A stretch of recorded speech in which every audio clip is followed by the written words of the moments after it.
बिस्मिल्लाहिर्रहमानिर्रहीम। अस्सलामु अलैकुम। सबसे पहले दरूद पाक, अल्लाहुम्मा सल्ली अला मुहम्मदिन व अला आलि मुहम्मदिन व बारिक वसल्लिम। हमारी जो आज की वीडियो है ना, इसका नाम है एक गधे की कहानी। तवज्जो के साथ वीडियो को पूरा देखिएगा और अगर हो सके तो मेरे इस चैनल को आप लोग सब्सक्राइब कर लें। ये ना सोचें कि ये गधे की कहानी सुनाने लगा है, पता नहीं एवं ही बोंगियां मारेगा। मेरी वीडियो को एंड तक जरूर देखिएगा, आपको बहुत सबक हासिल होगा। एक शख्स बाजार में आवाजें लगा रहा था कि गधा ले लो, कम कीमत में गधा ले लो। इस तरह की आवाजें लगा रहा था ना, तो लोग देख रहे थे कि गधा इंतहाई लागर किस्म का, कमजोर और बीमार है।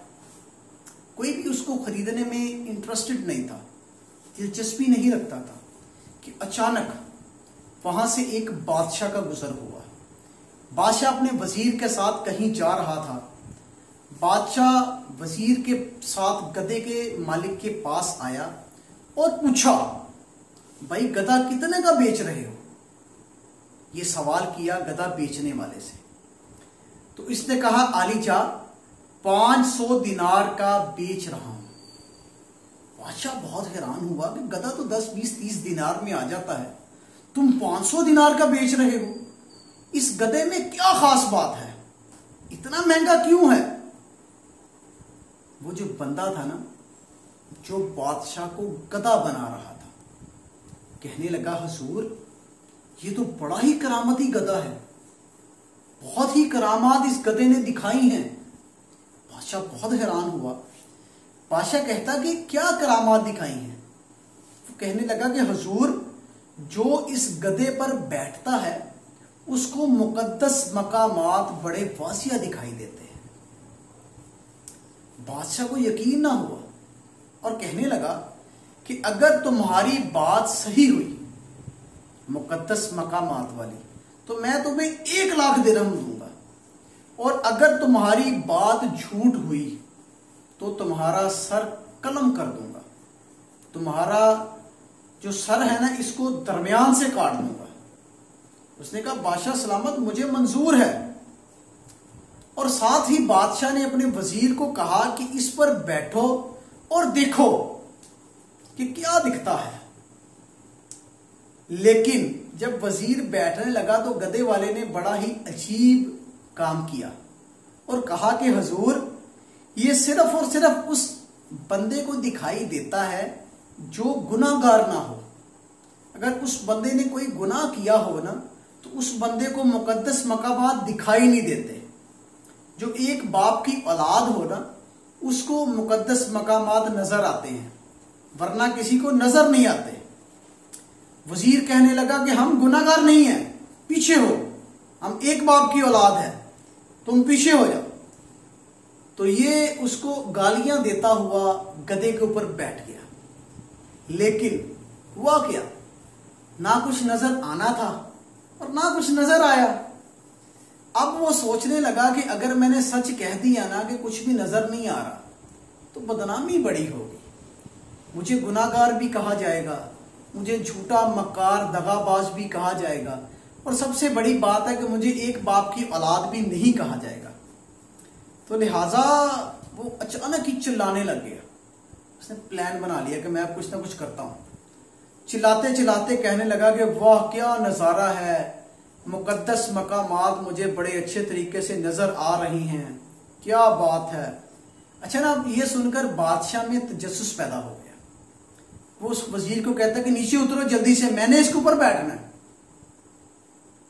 वजीर अब नीचे उतर आया, बादशाह उस गधे के ऊपर बैठ गया। अब नजर तो उस बेचारे को भी कुछ नहीं आया, मगर उसको ये ख्याल आया कि अगर मैंने ये कहा कि मुझे कुछ नजर नहीं आया तो लोग मुझे हरामी समझेंगे, मुझे गंदा समझेंगे, मुझे गुनाहगार समझेंगे, मुझे गलत समझेंगे। इतना सोचते ही उसके दिमाग में एक अजीब सा ख्याल आया और वो जोर जोर से चिल्लाने लगा कि वाह क्या बात है, मुझे मुकद्दस मकामात कुछ ज्यादा ही नजर आ रही हैं, क्या बात है, मुझे जो जो खास मकाम नजर आ रहे हैं ना, वो मेरे वजीर को भी नजर नहीं आए। اس کے اترتے ہی عوام گدھے پر ٹوٹ پڑی.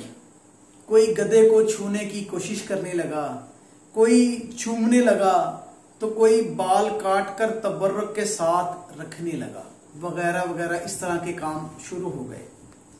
ذرا غور کریں نا تو ہمارے معاشرے کا بھی حال یہی ہے. کچھ جال ساز اور مکاروں کا خیال ہے کہ ہم ان کو جو جس سائیڈ پہ لگائیں گے یہ اسی بات میں آ جائیں گے.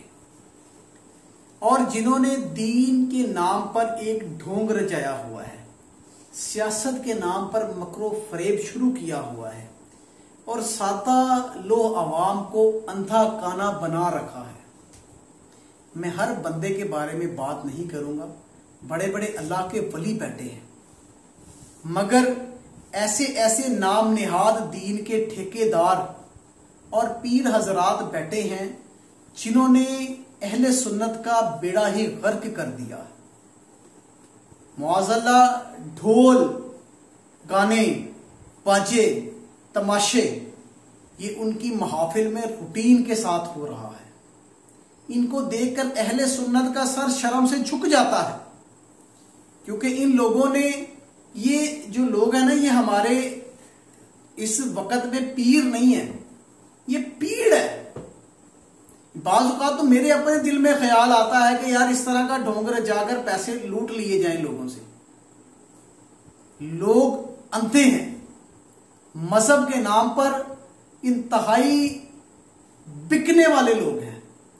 ہمارے لوگ ایسے ہیں کہ جیسے ایک بے وقوف بچہ ہوتا ہے جس کو جدھر لگا دیا جائے، مگر یہ بکتے اور لٹتے صرف مذہب کے نام پر ہیں. یہ تو ویسے میں مذاق میں کہہ رہا تھا کہ میرا دل کرتا ہے معاذ اللہ تعالیٰ ہمیں بچائے، ہم اس طرح کا ہونا بھی نہیں چاہیں گے.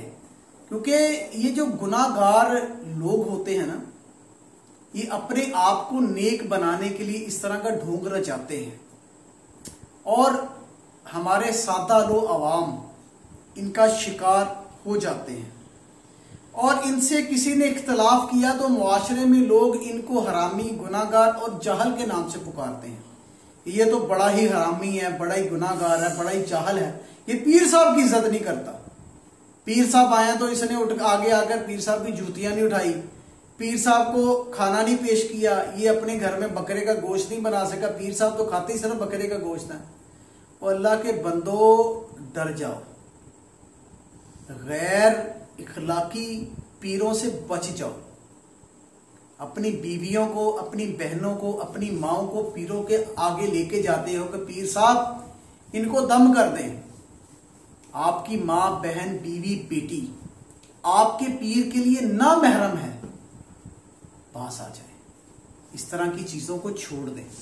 یہی چیزیں ہم لوگوں کو بدنام کرتی ہیں. اللہ پاک ہم سب کو عمل کی اور نیک کام کرنے کی توفیق عطا فرمائے. آمین. جزاک